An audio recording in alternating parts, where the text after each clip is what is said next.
Las guerras de los hombres han dejado miles de muertos, viudas y niños abandonados. Pero una nueva forma de luchar se avecina. Murmullo de multitud suena en los montes como de mucho pueblo. Murmullo de sonido de reinos, de gentiles reunidos. El Señor de los ejércitos ordena las tropas de la batalla. El Señor de los ejércitos. Una lucha llena de justicia, sabiduría y compasión. Es la guerra liderada por el Señor de los ejércitos. El tema para hoy es el libro de los números, 12ª parte. Los dejamos en compañía de Martin Stendhal. Vamos a terminar esta serie de mensajes sobre el libro de los números. Estamos en Números capítulo 35 y el Señor está hablando de lo que va a pasar cuando el pueblo de Israel entre en su herencia. No están en la herencia todavía, pero el Señor está dando instrucciones de qué es lo que va a pasar cuando ellos entran en la herencia que el Señor les prometió. Y en Números 35, el Señor comienza con instrucciones para los levitas. Los levitas no iban a recibir herencia como las otras tribus, porque el Señor es su herencia. Pero Dios sabía que los levitas tenían que vivir. Entonces mandó que de las ciudades que iban a quedar incluidos en los terrenos de las herencias de los demás tribus, que entonces tenían que darles a los levitas ciudades. Tenían que darles 6 ciudades muy especiales, 3 a este lado del Jordán y 3 al otro lado del Jordán. Y esas 6 ciudades iban a ser ciudades de refugio. Ciudades de refugio en el sentido de que si alguien por error llegara a estar implicado en la muerte de una persona inocente, podía huir a la ciudad de refugio y así tener la seguridad de que por lo menos iban a tener un juicio. Y si resulta que no eran culpables de un homicidio premeditado, podían vivir entonces en la ciudad de refugio hasta la muerte del sumo sacerdote. Había alguien en la familia que se llamaba el Redentor, que era normalmente el varón más antiguo, de más prestigio de la familia, que tenía por obligación de familia redimir a cualquier familiar que fuera secuestrado o que estuviera mal económicamente y se vendiera como esclavo o que resultara en cualquier desgracia. Y esa misma palabra Redentor, que es una de las palabras centrales en la Escritura, porque nuestro Señor Jesús es el gran Redentor de todos nosotros. Pero para que funcione la redención, para que el Redentor tenga el derecho de actuar, para que todo funcione como está aquí en la ley de Dios, tiene que ser un asunto de familia. Por eso es que el plan de Dios es para que nosotros podamos entrar en la familia de nuestro Señor Jesús, para que nosotros podamos ser familiares de Él, para que nosotros podamos nacer de nuevo en la vida del Señor Jesús, de ser hermanos menores de Él y de que Él sea nuestro hermano mayor. Y como hermano mayor, Él está a cargo de la redención, Él está a cargo de restaurar, de redimir a cualquiera que resulte mal. Pero lo que muchas personas no se han dado cuenta es que hay varias partes en la Escritura, incluyendo aquí Números capítulo 35, donde la palabra redentor se traduce de otra manera. La palabra redentor, la misma palabra, tiene otro sentido también en el hebreo. Y ese sentido en nuestras Biblias en español se llama vengador de la sangre. Es exactamente la misma palabra que en otras partes se traduce redentor.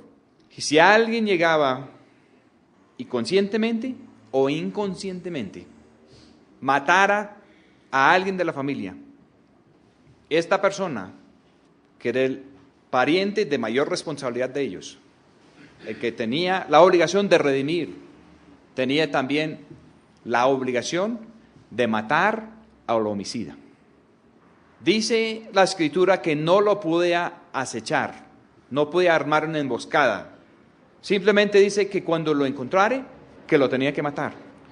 Si el homicida alcanzara a llegar primero a la ciudad de refugio, entonces dice que la congregación tenía que hacerse cargo del presunto homicida y armar un juicio. Y el juicio tenía que definirse así. Si la persona cogió un instrumento de hierro y hirió al otro y murió, entonces es homicida. Si cogió un instrumento de piedra y hirió al otro y murió, es homicida. Si cogió un instrumento de madera y hirió al otro y murió, es homicida, no importa lo que diga la persona. Pero que tienen que haber más de un solo testigo. Y si es homicidio, tenían que entregarle al pariente vengador y él tenía que matarlo. Y el homicida no podía arreglar la cosa con dinero. Dicen que era una abominación ante Dios. Si la congregación decidía de que la persona no era homicida, que había sido un accidente, que la persona no había sido enemigo de la persona de antemano, que algo pasó, cayó algo encima, o qué sé yo, y murió, entonces el vengador de la sangre, el pariente vengador, no lo podía matar mientras que estaba en la ciudad de refugio.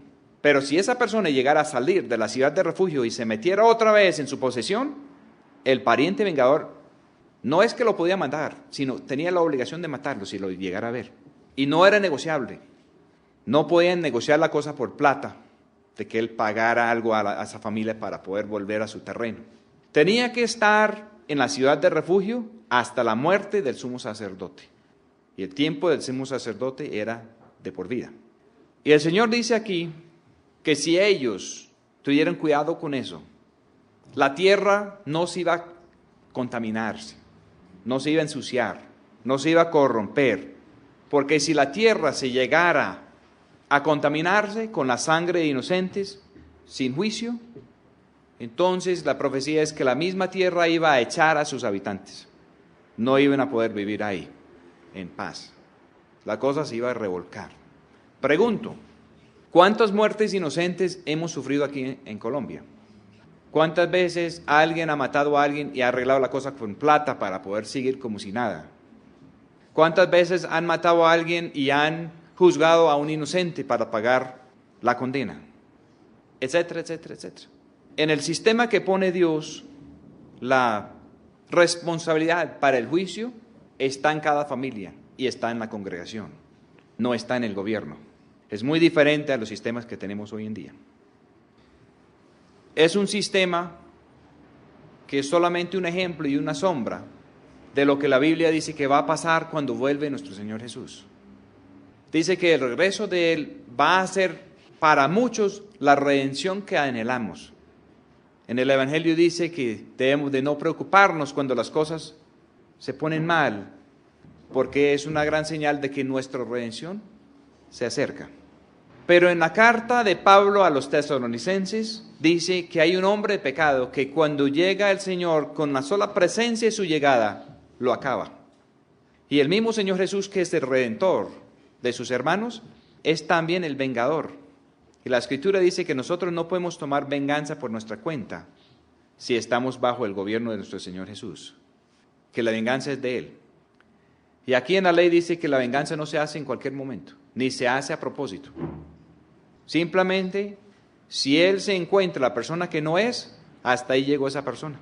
¿Cuánto daño no han hecho a los hermanos de la casa de nuestro Señor a través de todos los siglos? Y la Escritura dice que el regreso del Señor es lo que va a enderezar la cosa, que Él es el que va a poner juicio. En uno de los capítulos anteriores, el Señor mandó a que Moisés tomara venganza sobre cierto pueblo, un pueblo que había atacado a Israel sin razón. Era la última tarea que Dios puso a Moisés. Y señalaron 1000 de cada tribu y fueron allá e hicieron eso sin perder un solo hombre. Dios tomó venganza, pero también utilizó a personas que estaban ahí en el pueblo de Dios. Pues resulta algo muy interesante, y es que muchas personas han tratado de explicar las diferencias que hacen que una persona acepta al Señor y su vida cambia y otra persona no. Que hay unas personas que siguen como de mal en peor y otras personas que no, que cogen otro camino. Y algunas personas piensan que hay genética. Otras personas que dicen que los de cierta línea están condenados a la perdición, no importa qué. Y ha habido mucha controversia. Durante muchos años, en tiempos pasados, pensaban que la raza negra era de otra cosa, que siempre tenían que ser esclavos y que siempre iban a ser inferiores. Y hoy en día ya se ha comprobado científicamente que todas las razas de seres humanos tienen una inteligencia igual, tienen una capacidad igual. Estuve leyendo un artículo que alguien me mandó ayer, que habla de teorías de conspiración a nivel mundial, y no sé qué. Y es verdad que hay mucha conspiración, y es verdad que hay muchas personas que han abusado del poder y de las riquezas, pero no es verdad que esas personas pertenecen a cierta raza de línea de sangre que no tenga redención. Creo que la verdad es que toda la raza de Adán está condenada. Toda la raza de Adán tiende a ir de mal en peor, y solamente los que nacen por segunda vez, por la vida de nuestro Señor Jesús, solo los que entran en la familia de Él mediante el plan de redención de Dios, se van a salvar. Basa en la Escritura donde dice que el Señor aborreció a Esaú y amó a Jacob. Entonces arman la teoría de que hay dos líneas de sangre, uno nacido de Esaú, que se van a condenar y no tienen remedio, y los otros nacidos de Jacob, y son los que sí son. Pero eso solamente fue un ejemplo. Y si fuera que hubiera una raza humana de alguna familia, alguna tribu condenada y otra que se salva de hombres naturales, la Escritura no podría decir entonces en el Apocalipsis que en la gran celebración en el cielo van a haber personas de todas las tribus, de todas las naciones, de todas las familias representadas ahí entre los redimidos. Así es lo que dice la Escritura. Y la Escritura dice eso porque el plan de redención para el Señor es abierto y es libre. Y el Señor está llamando a todos los hombres en todas partes, dice el Nuevo Testamento, a que se arrepientan y a que se salven. En el tiempo de Israel, en el libro de los Números, habían 3 ciudades de levitas a este lado del Jordán, aún metidos entre los que escogieron su herencia ahí. Y solamente 3 ciudades de refugio adentro de la tierra prometida. Las ciudades de refugio no eran muchos.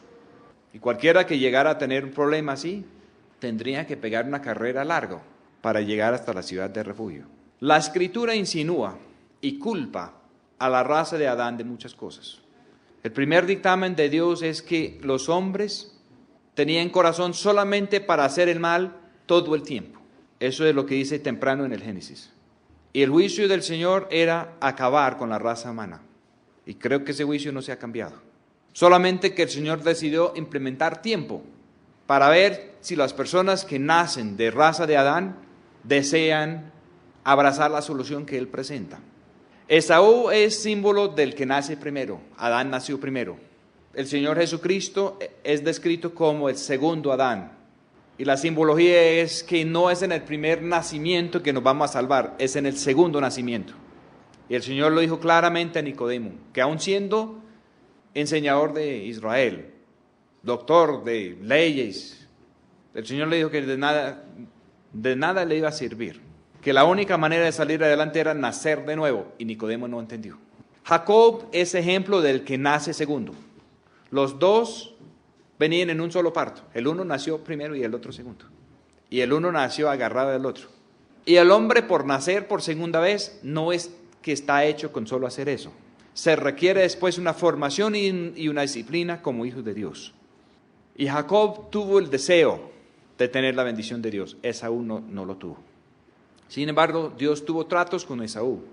Cuando el pueblo de Israel en los Números vino y los de Edom, los descendientes de Esaú, no quisieron dejarlos pasar y casi se enciende la guerra entre los dos grupos, Dios les dijo, no vayan a pelear, hay que dar la vuelta a esa tierra, porque yo tengo un pacto con ellos.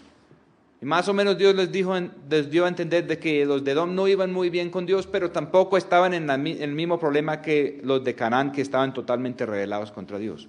Y que Dios iba a dejar otro rato a los de Edom a ver qué pasaba.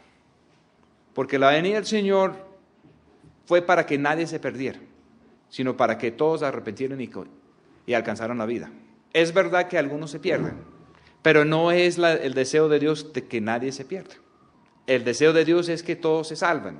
Pero no podemos ser salvos en la vida de nosotros. Se requiere de la vida de Él. Entonces, ¿qué estoy diciendo? Todos nosotros, de alguna manera, somos partícipes en la muerte del Señor. Porque ninguno de nosotros, en nuestra capacidad propia, ninguno de nosotros pudimos alcanzar la gloria de Dios. Todos, según la carta de los Romanos, fuimos destituidos de la gloria de Dios. Y no la podemos alcanzar en nuestra vida. No la podemos alcanzar por ley. No la podemos alcanzar por esfuerzo nuestro. No lo podemos alcanzar por formación espiritual. No lo podemos alcanzar consiguiendo un director espiritual que nos diga lo que deberíamos de hacer si nosotros no sentimos la guía de Dios directamente. La única manera de salir del problema es que lo que el Señor llama el viejo hombre, pues el viejo hombre tiene que morir para que el nuevo hombre pueda surgir. Todos nosotros hemos estado involucrados en unos hechos por solo pertenecer a la raza humana. Y unos posiblemente hemos sido como el que mató a la otra persona, pero no estaba pensando en matarlo. Pero por el solo hecho de estar en cierto sitio y de estar descuidado, resultó involucrado en la cosa. Y otros fueron y tenían su enemigo y estaban ahí buscando la manera de matarlo sin que nadie les echara la culpa. ¿Qué hizo Lucifer? Él tenía el problema con Adán y Eva. Él no quería estar sometidos a ellos. No le gustó la cosa. Él quería estar por encima de Dios. Y Dios creó la tierra y puso a Adán. Entonces el diablo se metió por el lado de la mujer y sembró una mentira. De que ellos podían hacer lo que Dios dijo que no hicieran y que iban a quedar entonces como Dios. Y ella fue engañada. La Escritura dice que Adán no fue engañado, que él sí se rebeló. Por eso se llama el pecado de Adán. El diablo logró que Adán y Eva entraran en muerte y que fueran echados del paraíso de la presencia de Dios. Y el diablo estuvo ahí para recoger los pedazos. Y la Escritura dice que uno de los títulos del diablo es el Dios de este mundo. Pero la semilla que sembró el diablo ahí afectó toda la raza humana. Y unos como Abel después entendió que estaba en una situación donde había una brecha entre el hombre y Dios, por culpa del comportamiento del hombre, y que eso no podía ser restaurado en la vida de nosotros. Y por eso Abel ofreció el sacrificio de un animal, porque Dios comenzó eso desde el huerto, tapando la desnudez de Adán y Eva, con pieles de cuero, no con hojas de higuera. Cuando Abel fue acepto por Dios, Caín, su hermano, se enojó porque él no fue acepto. Él trabajó duro, cultivó y trajo de lo mejor, del esfuerzo, del sudor de su frente, de la obra de sus manos, y Dios no lo quiso recibir. En cambio, el hermano no salió a cultivar, no sudó, estaba ahí solamente pastoreando unas ovejitas y fue y mató uno y lo ofreció al Señor y el Señor lo recibió. Y el otro se enojó y mató a su hermano. Ahí están pintados los dos casos de cualquiera de nosotros. El uno entendió que así como vamos, tenemos que buscar la vida del Señor para volver a estar en comunión y en contacto con Dios. Y el otro no entendió y pensó que con su propio trabajo lo pudo hacer y no lo pudo hacer. Es muy interesante que Dios no condenó a Caín a una muerte instantánea. Lo condenó a andar errante y vagabundo sin poder estar en descanso. Y así es el hombre pecador que se rebela en contra de Dios y que no quiere acatar el mensaje de Dios. Jamás puede estar en paz, jamás puede estar en reposo. Pero Dios no baja la cuchilla de uno porque el Señor está esperando a ver si se salva, a ver si se arrepiente, a ver si regresa a Dios, a ver si voluntariamente entrega su propia vida a Dios, para que el Señor pueda entrar a matar lo que no sirve y a restaurar el alma de esa persona. El Señor dice en muchas partes de la Biblia que Él no desea la muerte del impío. Él desea el arrepentimiento y la restauración de esa persona. En Israel tenían que correr para la ciudad de refugio. Y aún la persona que había matado a alguien aparentemente sin culpa, en el mejor de los casos, tenía que vivir en la ciudad de refugio hasta la muerte del sumo sacerdote. Pues la Escritura dice que nuestro Señor Jesús es el gran sumo sacerdote, que está mediando el nuevo pacto, que está a la diestra de Dios Padre, con todo poder, con toda autoridad, para implementar la vida de Él en nosotros. Y es la muerte del sumo sacerdote que tiene que ser aplicado a nosotros para que nosotros podamos salir libres. Y a veces el proceso demora. Y los sumos sacerdotes de los hombres era una representación de lo que iba a ser nuestro Señor.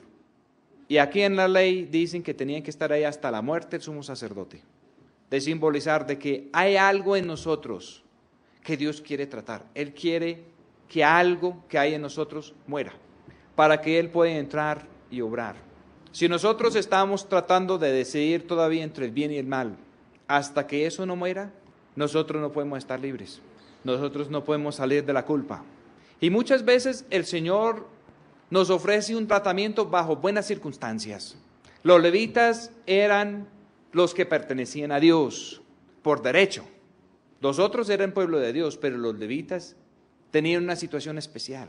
Habían sido canjeados por todos los primogénitos de todo el resto de Israel, todos los posibles herederos. Y ellos estaban y pertenecían 2 veces a Dios. Y las ciudades que eran de ellos, que ellos tenían 42 ciudades normales y 6 ciudades de refugio. Y los que tenían problemas de homicidio tenían que ir a esas ciudades especiales y tenían que vivir largos años ahí en esas condiciones. Y los levitas eran los que tenían que demostrar al pueblo cómo era Dios. Tenían que vivir de una manera limpio. Tenían que transmitir por sus vidas un amor a la limpieza. Tenían una franja alrededor de sus ciudades de 1000 codos en cada dirección. 1000 simboliza la perfección. Y esa palabra ejidos o suburbios, que era la parte que Dios les mandó entregar alrededor de esas ciudades, tiene una simbología muy bonita en la Escritura. La Biblia tiene 66 libros.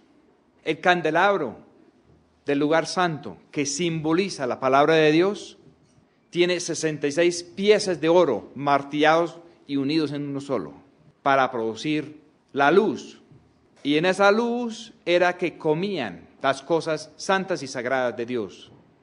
Y solamente lo pueden comer los sacerdotes y los de las familias sacerdotales. Y este tema de 66 corre por toda la Escritura.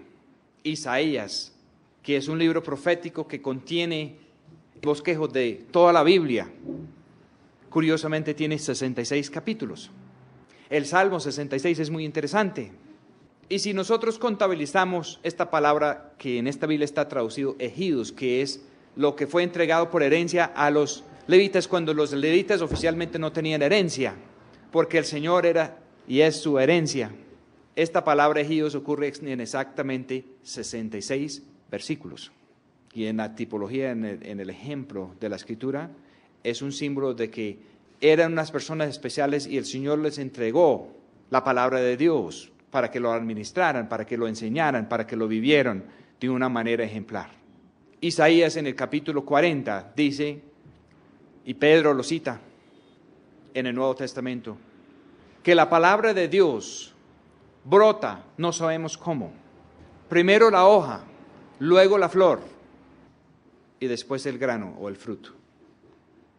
Y la palabra de Dios dice que eso es lo que permanece para siempre. Entonces, ¿qué es lo que el Señor entrega? Él le entrega palabra, Él le entrega ministerio, Él le entrega dones de Dios, pone la cosa a florecer. Pero lo que permanece para siempre es el fruto. La hoja se marchita y la flor se cae, pero la palabra del Dios nuestro permanecerá para siempre.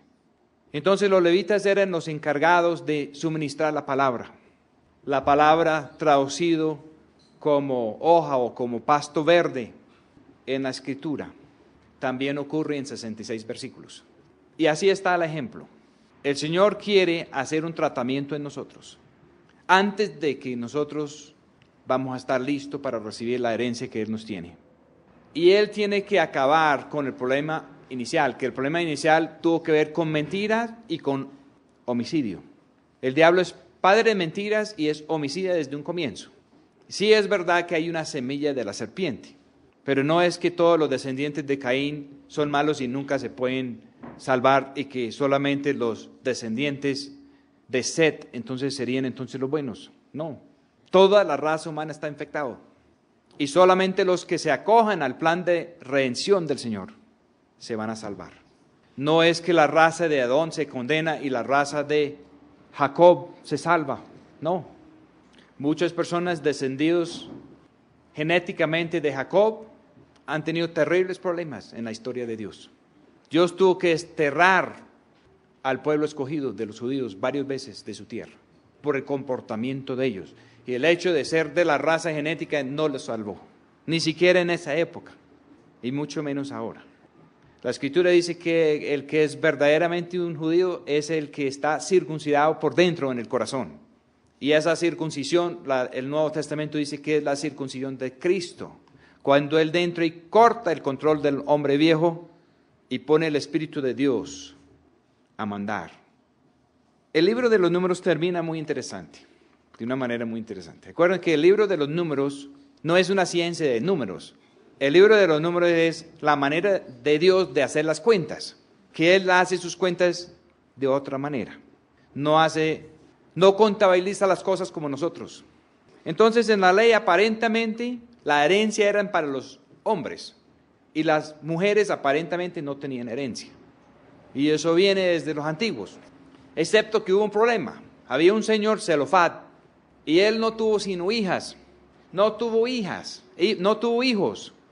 Y entonces, antes de recibir las herencias, estando todavía en el desierto, en la casa de Zelofhad se preocuparon y fueron donde Moisés y dijeron, mire, nuestro padre Zelofhad no fue de los rebeldes, él no se alzó con los de Coré, él no se metió en los motines, pero simplemente fue uno de los de la raza que murió en el desierto en su pecado y tristemente no tuvo hijos. Entonces, ¿qué va a pasar? La supuesta herencia que hubiera tenido los hijos de él, que ni siquiera estaba entregado todavía, se va a perder y el nombre de él se va a borrar. Y noten que es el mismo concepto desde el comienzo, porque cuando murió Abel y cuando Dios mismo estaba tratando el asunto con Caín, y Dios le preguntó, ¿dónde está su hermano? Y Caín le dijo, ¿y luego yo soy guardador de mi hermano? Y muchas traducciones dicen que el Señor respondió que la sangre de su hermano clama desde la tierra. Pero eso no es así. La traducción precisa dice, las sangres, plural, de su hermano, claman desde la tierra. ¿Y a qué se está refiriendo? Que Abel hubiera sido padre de unos hijos y ellos hubieran tenido hijos y después hubiera toda una multiplicación de la línea de Abel y todo eso se perdió por el pecado de Caín. El Señor de los ejércitos. Entonces aquí las hijas de Zelofhad están pensando lo mismo referente a su hermano, a su papá, y a su falta de hermano. Entonces Dios decretó por lado de Moisés de que cuando hubiera un caso de esos, de solo haber hijas y no haber hijos, que la herencia podía ser pasada a las hijas. Y más adelante en el Nuevo Testamento, con la venida del Espíritu Santo, sobre todos los de la familia de Dios. En el Nuevo Testamento dice que en Cristo no hay diferencia entre judío o griego. No hay diferencia si son de la línea de Saúl o si son de la línea de Jacob. Y que no hay diferencia si se trata de hombre o mujer. Que en Cristo no hay eso. Que en Cristo no hay diferencia entre esclavo y libre. Porque el Espíritu Santo puede hablar a través de cualquiera que esté limpio y puede obrar en cualquiera que quiere estar limpio. Una de las hijas de Zelofhad se llamaba Tirsa, y Tirsa tiene que ver con deleite, con plenitud, con que las cosas llegan a donde tienen que estar. Y curiosamente en el Cantar de los Cantares, cuando está hablando de la Sulamita, que comienza como una negrita quemada del sol, esclava, pastoreando cabritas, siguiendo las huellas de los verdaderos pastores y de las otras ovejas. Y ella entra en una relación personal con el rey y todo cambia. Y él comienza a enseñarle cosas a ella, de tú a tú. Y ella comienza a depender de él, y a andar con él, y a comer lo que él ofrece. Y dice que de repente, debajo de un manzano, ella se despierta. Y la vida que perdió Adán y Eva debajo de otro manzano, la recupera ella debajo de un manzano, que es el de la vida. Y ella aprende a estar con él y a estar pendiente de él. Lo pierde 2 veces.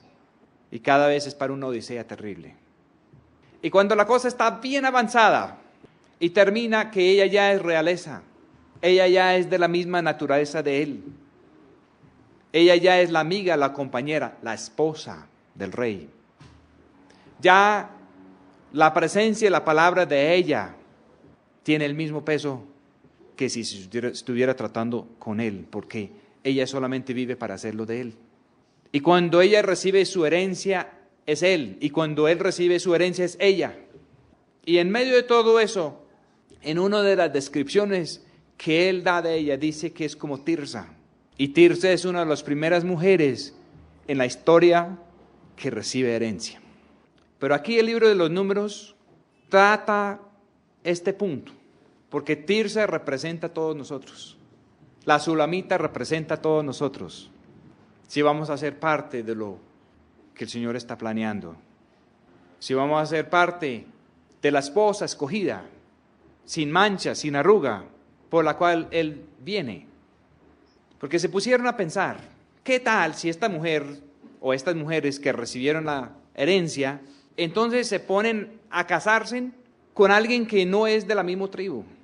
Entonces las herencias pondrían a bailar de tribu en tribu y no quedaría bien. Entonces aquí quedó en la ley de Dios de que estas mujeres pueden recibir la herencia, pero tienen que casarse en la misma tribu. Muy interesante que José y María ambos estuvieron de la misma tribu. Otro ejemplo. ¿Qué es lo que nos dice esto? Que el Señor viene por una esposa que tiene herencia y que está en libertad, porque donde está el Espíritu del Señor hay libertad. Pero si ella quiere preservar su herencia, tiene que casar con alguien de la misma tribu, de la herencia. Él se llama el león de la tribu de Judá. Si él es el león de la tribu de Judá, y si nosotros vamos a ser parte de lo que es la esposa de él, y si nosotros vamos a tener herencia y conservar la herencia, quiere decir que él tiene que ponernos a nosotros en la misma tribu donde está él, en la misma naturaleza, en la misma trayectoria. Por eso es que la Escritura dice que el verdadero judío es el que es judío interno, que ha recibido un trato en el corazón y que es un pueblo que cumple el deseo de él de ser alabanza de su gloria. Y cuando él percibe que hay un pueblo así, espontáneamente vuelve por ella. En el Cantar de los Cantares él dice, no sé, mi alma me hizo devolver. ¿Qué estaba haciendo? Estaba revisando los huertos, estaba revisando unos nueces y de repente dice, mi alma me hizo devolver. Como los carros de Aminadab. Es única referencia a los carros de Aminadab en la Escritura. Aminadab es en muchas partes, pero Aminadab es solamente en el Cantar de los Cantares. Y Aminadab quiere decir un pueblo dispuesto a entregar hasta su propia vida. Un pueblo que entiende que él tiene que ser todo y en todos. Un pueblo en símbolo como los 12,000 que salieron a hacer la guerra, 1,000 de cada tribu, sin perder un solo hombre. Dice que cuando llegaron y acamparon frente a Jericó, que todos los enemigos del pueblo de Dios de ahí para adentro temblaban de miedo. En el Cantar de los Cantares dice que cuando la Sulamita salía del desierto, que infundía, el solo olor de ella infundía temor y respeto. Eso es lo que el Señor quiere. Números 36 termina así. De la familia de los hijos de Manasés. Manasés quiere decir, el Señor me ha hecho olvidar. Y el Señor a cierto pueblo lo ha hecho olvidar de un pasado. Muchos problemas, muchas personas que quedan atados al pasado, que tuvieron algún fracaso, que alguien les hizo algo, que sucedió alguna injusticia o qué sé yo, y nunca lo han podido superar. Y quedan ahí atados, amarrados. La mitad de la tribu de Manasés no entró en la verdadera herencia, que quedaron a este lado, pero la otra mitad sí entró. Hubo después muchas batallas y muchas cosas interesantes que se van a tratar en otros mensajes. Pero aún estando en el pueblo de Dios, hay unos que han quedado atados al pasado y hay otros que han quedado libres del pasado. Y estas mujeres quedaron libres del pasado. Las primeras mujeres en recibir herencia. De la familia de los hijos de Manasés, hijos de José, fueron mujeres, y la heredad de ellas quedó en la tribu de la familia de su padre. Ellas llamaban Malá, Tirsa, Ogla, Milca y Noá. 1, 2, 3, 4, 5. Hijas de Zelofat. Cuando David fue a matar al gigante, cogió 5 piedras. El número 5 en la Escritura tiene que ver con la gracia de Dios. Y por gracia de Dios, el Señor viene a restaurar lo que se perdió en el comienzo. En el comienzo hubo un varón, que quiere decir un hombre libre. Y de ese hombre libre, de su costado, no de su costilla en el original, dice de su costado, de su corazón, del deseo que él tuvo para una compañera, salió la mujer. Dios lo hizo, durmió a Adán y Dios lo hizo. Y después se la presentó y dijo que ella había salido del varón, entonces se llamaba varona. Pero hoy en día nadie dice varona a las mujeres, porque como consecuencia de la caída, la mujer perdió su libertad. El hombre perdió su autonomía. El hombre tuvo que trabajar por el sudor de su frente. La mujer quedó sujeta al hombre. Y a la serpiente quedó la amarga espina de que iba a haber un hijo de mujer que le iba a aplastar la cabeza algún día. Y así quedó la cosa, bajo maldición por todas partes. Entonces, Números termina con una fuerte índice de que en la contabilidad de Dios, Él quiere conducir un pueblo a un sitio donde comienza a romper la maldición. Y comienza a volver las cosas como en un comienzo. Donde pueden haber mujeres como Tirsa, mujeres como la Sulamita. Y la historia sigue sobre estas mujeres. Después en el libro de Josué se trata otra vez el asunto. Y es muy, muy interesante de cómo es la cosa. Y dónde resultó la herencia de estas mujeres. Y en qué condiciones. Muy interesante. La Sulamita resultó con herencia. Y la herencia de ella resultó ser él. Y el Señor volvió a restaurar lo que se había perdido y mucho más. Y no solamente restauró la libertad de la mujer, sino también la autonomía del hombre. Y terminó aplastado la serpiente. El Señor Jesús fue el primer testigo en el juicio, pero tiene que haber 2 testigos, él y ella. Para ser testigo confiable, tiene que ser también una persona libre, porque un esclavo tiene que responder ante órdenes. A un esclavo no se puede dar fácil pena de muerte y a un esclavo fácilmente no puede ser testigo en un caso de estos. Ninguno de nosotros en nuestro estado original somos buenos testigos, pero el Señor nos va a convertir en testigo. Él va a tener un cuerpo que sí va a ser testigo. Curiosamente, la palabra testigo en el griego quiere decir fiel hasta la muerte. La palabra testigo quiere decir lo mismo que la palabra mártir. Es la misma palabra. Y el Señor va a resultar con una esposa que es un testimonio de lo que es Él. Durante todo este caminar en el desierto, ellos cargaban algo que se llamaba el arca del testimonio. Y eso se metía en un sitio que se llamaba el tabernáculo del testimonio. ¿Testimonio de qué? Testimonio de lo que es Él, de cómo es la vida de Él, de qué es lo que Él quiere que seamos nosotros. En esa época se trató con un pueblo muy rebelde, un pueblo que Dios dijo que si Él iba con ellos, entonces a lo mejor terminaba acabando con todos ellos. Quería mandar un ángel más bien que fuera y se encargara de eso, porque era muy difícil para Dios lidiar con ese pueblo. Y Moisés tuvo que interceder cada nada para que Dios no matara al pueblo, porque en su estado como estaban, eran totalmente incompatibles con Dios. Y el plan de Dios es solucionar ese problema de incompatibilidad, de que Él puede tener una mujer que es compatible con Él. que él va a tener una mujer que no se va a dejar engañar como la primera mujer. Eva fue hermosa. El Señor dijo que fue una creación buena, perfecta. Pero ella salió de Adán, y Adán salió ¿de dónde? De la tierra, terrenal. De lo de abajo, no de lo de arriba. Pero el segundo Adán no es de la tierra terrenal, el segundo Adán es el Señor del cielo. Adán y Eva comenzaron limpios, comenzaron inocentes, comenzaron buenos. Dios mismo dio la aprobación de todo lo que había hecho, pero eran solamente una copia de lo que era Dios. No eran Dios. Y cuando trataron de ser como Dios por sus propios medios, cayeron. El Señor Jesús es diferente a Adán. El Señor Jesús no es solo una copia con aliento de vida de Dios. El Señor Jesús es Hijo unigénito del Padre. Es de la misma sustancia del Padre. Es de la misma naturaleza del Padre. Adán fue creado bueno, pero cayó y resultó corrupto. El Señor Jesús es incorruptible. Adán recibió el soplo del aliento de Dios y se convirtió en alma viviente. Pero el Señor Jesús no es solo alma viviente.